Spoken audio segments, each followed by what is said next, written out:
თითქმის 25 წელია, რაც მუშაობ ექიმ რეპროდუქტოლოგ გინეკოლოგად და ის პაციენტები, რომლებიც ჩემთან მოდიოდნენ 20-25 წლის წინ და რომელთა შვილების დაბადებაში მეც მიმიცხვეს წვლილი, დღეს ის ბავშვები უკვე დიდები მოყავთ ჩემთან, რაც ძალიან მიხარია, თუმცა ეს ის მომენტია, როცა მახსენდება ჩემი ასაკი. ამ 25 წლის მანძილზე ძალიან ბევრი რამე შეიცვალა ოჯახის დაგეგმვასთან დაკავშირებით.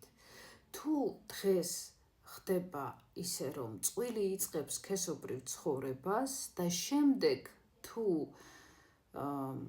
ისინი გადაწყვეტენ გარკვეული დროის შემდეგ ქორწინდებიან და ქორწინების შემდეგ კიდევ გარკვეული დროის შემდეგ გეგმავენ ბავშვის დაბადებას, ანუ ორსულობას, მაშინ ხდებოდა სხვანაირად. ჯერ იყო ქორწინება, შემდეგ სქესობრივი ცხოვრება და მაშინვე ორსულობის დაგეგმა. იმ დროს კონტრაცეფციის შესახებ წყვილებს ძალიან ცოტა ინფორმაცია ჰქონდათ და ორსულობის დაგეგმვა ხდებოდა ხელოვნური აბორტით.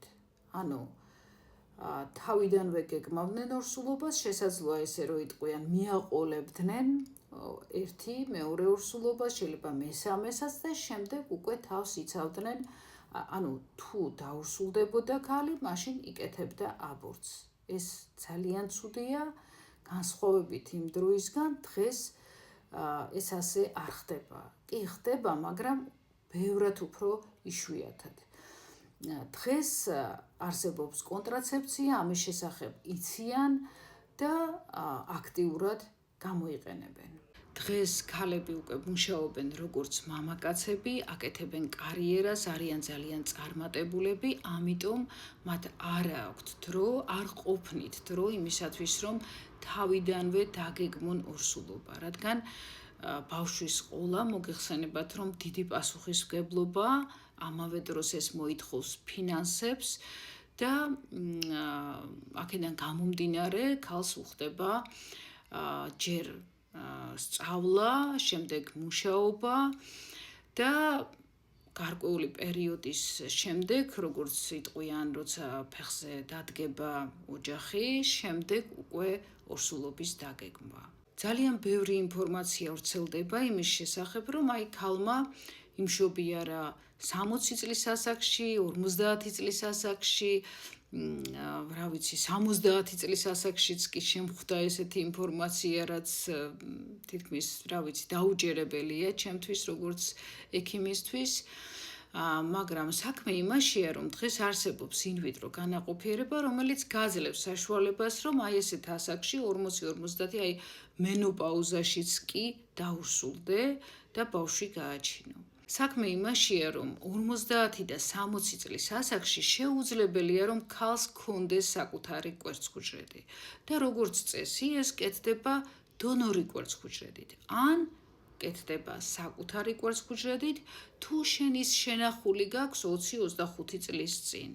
და 20-25 წლის წინ, რომ ვინმეს ჰქონდეს შენახული კვერცხუჯრედი, ამის ალბათობა თითქმის 0-ის ტოლია, განსაკუთრებით საქართველოში, სადაც 20-25 წლის წინ რეპროდუქციული ინვიტრო მიმართულება რეპროდუქტოლოგიაში ისე არ იყო განვითარებული, როგორც დღეს. დღეს შესაძლებელია ახალგაზრდა ქალმა შეინახოს კვერცხუჯრედი ან ემბრიონი და გარკვეული პერიოდის შემდეგ ის გადაიტანოს საკუთარ საშვილოსნოს ღრუში. ამ 25 წლის მანძილზე, ან თუნდაც 50 წლის მანძილზე ადამიანის ფიზიოლოგია და ანატომია არ შეცვლილა. რაც უფრო მეტია ასაკი ქალის, მით უფრო ნაკლებია კვერცხუჯრედი, მით უფრო დაბალია მისი ხარისხი, მით უფრო უარესია მისი ჯანმრთელობის მდგომარეობა, რაც არ უნდა კარგად გრძნობდე თავს, ის ხარისხი, ჯანმრთელობის ხარისხი ვერ იქნება, რაც იყო მაგალითად 20-25 წლის წინ, თუნდაც 5 წლის წინ.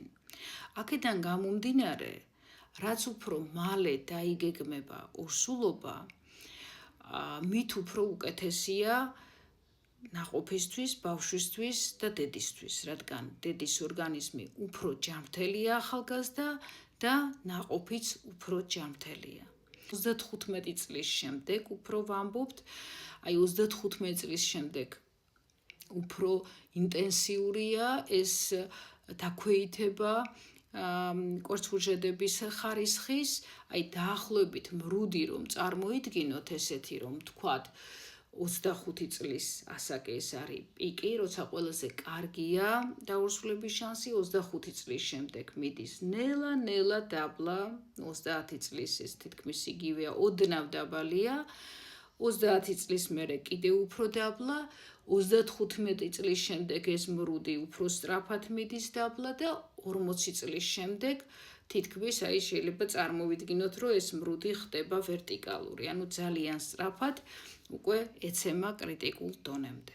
ძალიან გთხოვთ, რასაც მე ვამბობ, სწორად რომ გაიგოთ. მე იმას არ ვამბობ, ვიცი რომ ბევრი დაწერს ახლა ეგ კომენტარებში, არც მომისმენენ წესიერად და დაწერენ კომენტარებში იმას, რაც მე არ მithქვამს და რაც არც გამიაზრებია. მე იმას არ ვამბობ, რომ აუცილებლად უნდა ორსულობა დაგეგმო 25 წლის ასაკში, 20-დან 25-მდე. რასაკვირველია, ყველა ადამიანს აქვს თავისი ნება, როცა უნდა მაშინ დაგეგმავს, მაგრამ მე ვამბობ, რომ სუფთა სამედიცინო თვალსაზრისით, როგორც ექიმი ვამბობ, რომ ფიზიოლოგიურად ორსულობის დაგეგმვა უკეთესია 30 წლამდე ასაკში. და ამავე დროს მესმის, რომ აი ამ მოცემულობის გამო, რაც არის, მე ვახსენე, რომ ქალები სწავლობენ, განათლებას იღებენ, კარიერას აკეთებენ და ძალიან რთულია პარალელურ რეჟიმში დაგეგმო ორსულობა. მაგრამ ფაქტი არის ის, რომ ორსულობის დაგეგმვა ფიზიოლოგიურად, ბუნებრივად უმჯობესია 20-დან 30 წლამდე. და 30 წლის შემდეგ 35-მდე, მაქსიმუმ 35-ის შემდეგ ეს უკვე მცირდება მნიშვნელოვნად. რასაკვირველია 35, 40, 45, 47 წლის ასაკშიც კი და 48 წლის პაციენტის ყოლია, რომლებიც ფიზიოლოგიურად ბუნებრივად დაორსულებულან, მაგრამ ეს არ ნიშნავს იმას, რომ ეს არის ცალკეული შემთხვევები. მედიცინა არის სტატისტიკა. აი სტატისტიკურად თუ შევხედავთ, ქალების უმრავლესობა უფრო მეტი რაოდენობის ქალი ორსულდება უფრო ახალგაზრდა ასაკში და ნაკლები გართულებები ახალგაზრდა ასაკში, ნაკლები თვითნებითი მოშლა და აქედან გამომდინარე გვაქვს ასეთი მოცემულობა.